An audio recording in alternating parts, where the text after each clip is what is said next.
شکستی هەوڵەکان بۆ گۆڕینی دەستەی سەرۆکایەتی پەرلەمانی عێراق نەبۆتە مای ڕاگررتنی خۆپیشاندانەکانی وڵاتەکە کە وەک دەگوترێت دژ بە گەندەڵیەکانن.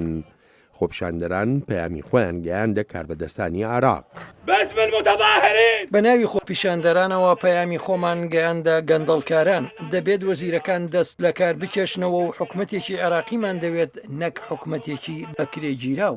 خۆپیشاندەران دەڵێن ئەگەر بێت و داواکانیان جێبەجێ نەکرێن ئەوە دەبێ هەرسێ سەرۆکایەتەکەی عێراق، سەرۆکایەتی کۆمار، سەرۆکایەتی حکوومەت، سەرۆکایەتی پەرلەمانیش دەست لە کار بکشێنەوە و هەڵبژاردننی پێشوەختیش بکرێت. چاودێر لەو بڕواایەدان ئەم جۆرە پەیامانە بێ لە خراپترکردنی ڕەوشەکە ئەنجامێکی ئەوتۆی نابێت.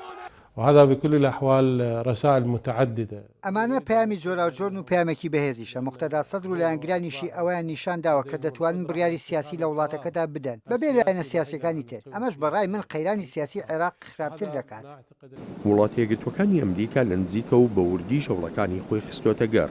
پێشتر جۆ بایدن جێگری سەرۆکی ئەمریکا سەردانی عێراقی کرد و لەگەڵ ڕێبەرانی وڵاتەکەدا تاوتوێ ڕەوشی سیاسی کردووە و دواترین نیشان سەردانی شاندێکی تری ئەمریکایی بووە بە سەرۆکایەتی سیناتۆر مارکۆ ڕۆبیۆ کاندیدی پێشوو بۆ پۆستی سەرۆکایەتی ئەمریکا.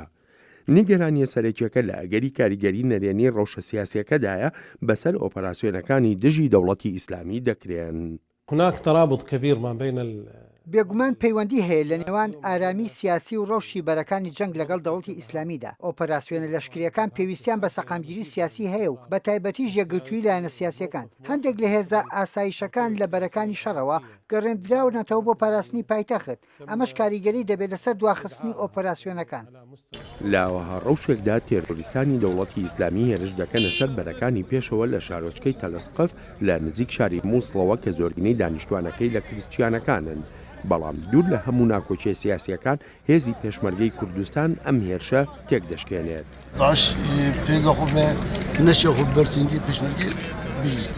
دەورێتە حرب دەورێکی زۆری بۆش بوو حەقە دەرمیانی دەوری وەزنەوە تەشبیرکردنەکرد بۆ فڕۆکیتەوە پەیمانە نەبووە احتیمالە ئەم نەشی بنێ شێوەیەکی زیکا بگەینە تێدا.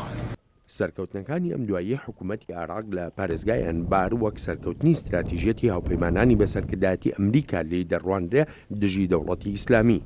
بەڵام نرخی ئەم سەرکەوتنە لەوانەیە شاری ڕوومادی خۆی بوو بێت.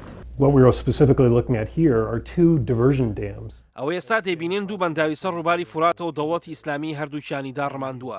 ئەو کاتەی دەستیان بەسەر شارەکەدا گرتبوو. هەر لەوێ بۆمبی چێنرایان دانابوو بە مەبەستی وێرانکردن. بێگومان لە ڕووی ئەو زیانانەی کە هەن کارەساتیان لەم شارە داناوەتەوە. زیانەکان زۆر گەورن. لەگەڵ ئەم ئازادکردنەشدا نزیکەی 1 ملیۆن کەس لە دانیشتوانی پارێزگای ئەنبار هەر بە ئاوارەیی ماونەتەوە. احنا بعد ما نقدر نرجع على الرمادي. ناتوانین بگەڕینەوە ڕۆمادی چونکە داعش خانە و ماڵەکانمانی بە تەواوی وێران کردووە. پێشتر لە خانووی خۆماندا بووین و ئێستا لە دەواردا دەژین. هێشتاش نازانرێ ئایا نرخی ئازادکردنی شاری مووسڵ شارەکە خۆی دەبێت یان قوڵبوونەوەی زیاتری قەیرانە سیاسیەکانی عێراقە کە وەک دەگوترێت لە ئایندەیەکی نادیار زیاتر هیچ شتێکی تر لەو سەری تونێلەکەوە نابینرێت.